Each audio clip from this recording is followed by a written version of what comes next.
Y puedo probarlo, señorías, porque es una evidencia que los aliados más radicales del gobierno de Sánchez, los que le imponen la política nacional, ni siquiera se han atrevido a discutirles seriamente el cambio de postura sobre el Sáhara. ¿Y cómo es posible que los separatistas y los comunistas, tan amigos ellos del pueblo saharaui, no le hayan exigido una rectificación inmediata, una explicación o le hayan retirado su apoyo? Parece extraño porque ellos han conseguido y consiguen todo lo que desean de este gobierno. Todo lo que desean gracias a la debilidad de Sánchez. Sillones, competencias, hasta indultos, cambios del Código Penal y amnistías para ellos mismos. Es decir, todo lo que Sánchez decía que no iba a darles, ha terminado por dárselo. ¿Cómo es posible entonces que sus socios no se hayan acordado nunca de sus amigos saharauis más que con alguna intervención de compromiso en esta tribuna, cuando durante décadas han exhibido aquí todas las reclamaciones y banderas del pueblo saharaui? ¿Cómo es posible que de todas sus reivindicaciones justamente se hayan olvidado de esta? Es muy sencillo. Pues porque saben, igual que lo sé yo, que lo saben los representantes de mi grupo, que esas cosas Sánchez no las decide. Saben que Sánchez no puede darles lo que no tiene. Y hace tiempo que Sánchez no tiene más remedio que obedecer las políticas que le dictan los que tienen poder sobre él. Solo así se explica la sumisión de Sánchez a Marruecos y el silencio de los cómplices de Sánchez para esta investidura. Si alguien está convencido de que esto no es verdad, que suba aquí y que lo explique y que encuentre otra explicación, pero saben que no la hay. Pero más allá de esta indigna y preocupante realidad, lo cierto es que en el Consejo Europeo se han tratado temas muy importantes y ojalá alguien pudiera estar allí para defender los intereses de España y de los españoles y no sus intereses personales. En vez de eso acude a los consejos europeos un presidente débil, un presidente sometido, un presidente del que se ríen sus socios y un presidente que está en un proceso de huida hacia adelante peligrosísimo para los españoles y para la convivencia. Es más, creo que no me equivoco si afirmo en esta tribuna que los daños más grandes de Sánchez son los que están todavía por llegar y los que afectarán a España. Y afirmar esto del presidente del gobierno, que ha destruido la separación de poderes, que ha encerrado inconstitucionalmente a los españoles, que ha destruido la igualdad de los españoles ante la ley, que ha puesto a las mujeres españolas en peligro, pues significa que debemos prepararnos para lo peor.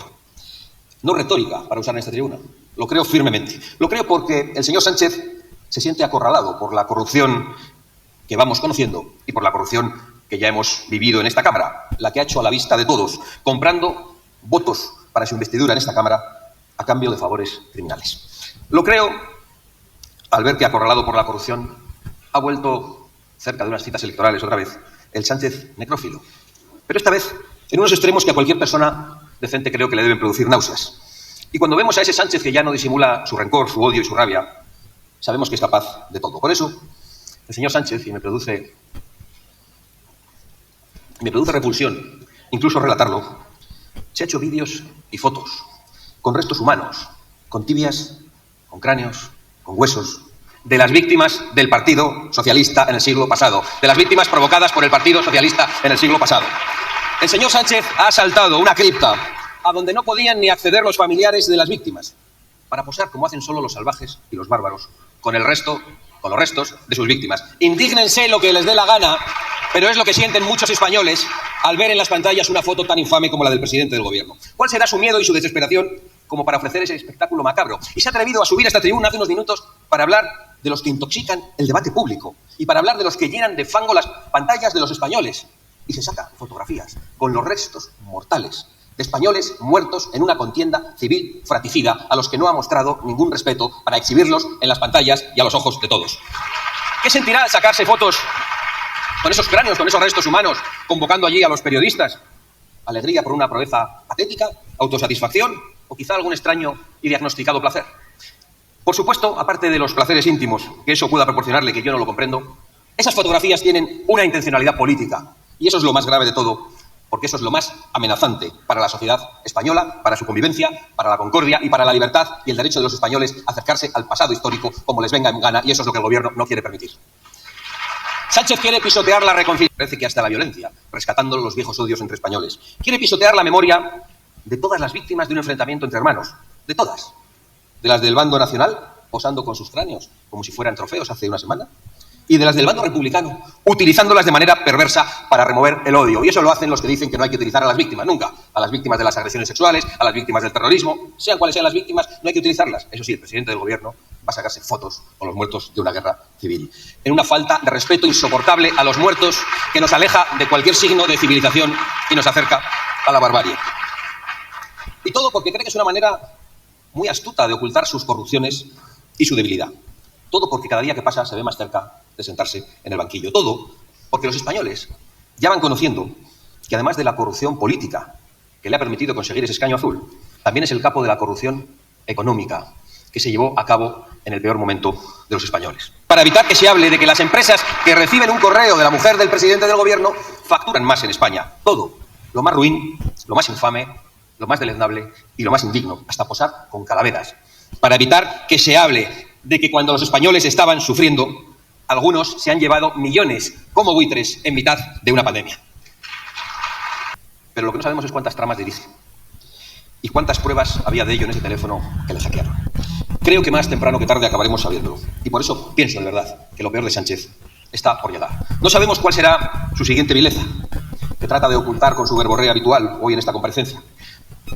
Pero sí sabemos que seguirá atacando nuestra industria y a nuestro campo, sometiéndolo a una ruinosa y criminal Agenda 2030, que es una sentencia de muerte para los agricultores y para los ganaderos españoles y para los trabajadores industriales. Y sabemos que va a seguir promocionando la inmigración ilegal a costa de batir el récord de violaciones en España, el 500.000 personas, sí, que entraron ilegalmente en nuestro país. Y lanzando un mensaje terrible al mundo. Es que aquí puede venir el que quiera y no hace falta respetar las leyes. Un mensaje terrible que es el que lanzan siempre. Y es el de, en este caso, la amnistía para los que entran ilegalmente a España. Igual que ofrecen la amnistía a sus cómplices de investidura, siempre a los de su ideología. Eso sí, ¿el peso de la ley para quién? Todo el peso de la ley para los españoles honrados y para los inmigrantes legales, los que llegan aquí llamando a la puerta y cumpliendo con las normas y respetando nuestras leyes e integrándose entre nosotros. En primer lugar, a los españoles necesitados, de los que este gobierno y toda esta Cámara ha vuelto a olvidarse en el día de ayer.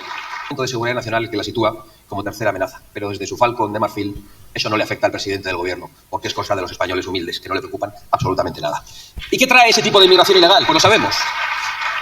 Trae muertes en el Mediterráneo para personas engañadas por las mafias, trae inseguridad en nuestras calles, trae degradación de los servicios sociales y de la asistencia sanitaria. Y trae también, y lo sabemos por qué ha ocurrido, a través de esa inmigración ilegal, amenaza yihadista, la que hoy sirve para que estén en vilo muchos españoles y muchos europeos que acuden a celebraciones deportivas importantísimas que han sido amenazadas por el Estado Islámico, que ya tiene a sus lobos solitarios entre nosotros, gracias precisamente a los que han abierto de par en par nuestras fronteras, es decir, ustedes. Políticos que le molestan para mantenerse en el poder. ¿Va a dinamitar la Cruz del Valle como un caudillo talibán? ¿Va a impulsar un referéndum para promocionar y provocar la guerra en Cataluña? Ha dicho 3 veces que no. Bueno, dicen que no a todo y luego es exactamente lo que hacen. Y si lo dicen 3 veces, más motivos para sospechar, porque al presidente del gobierno le gusta mucho repetir las cosas que dice que no va a hacer y ya sabemos que son justo las que va a hacer. Lo hemos visto estos días en la campaña vasca. Delante del presidente del gobierno, su candidato ha dicho 3 veces que no iban a gobernar con Bildu. Y lo ha tenido que decir 3 veces. Debe ser un consejo de los asesores de imagen del Partido Socialista a todos sus candidatos. Pero nosotros ya sabemos que cuando lo dicen 3 veces es justo porque van a hacer lo contrario. De todas formas, ¿por qué no pactan con Bildu? Si Bildu no es ETA, no entendemos por qué no tienen ustedes problemas en pactar con ellos. ¿Qué va a hacer? ¿Van a conseguir que desaparezcan los testaferros y los testigos de la corrupción? ¿Cuál será la próxima vileza de este gobierno para evitar la acción de la justicia? Lo dicho, nosotros esperamos absolutamente cualquier cosa de este gobierno.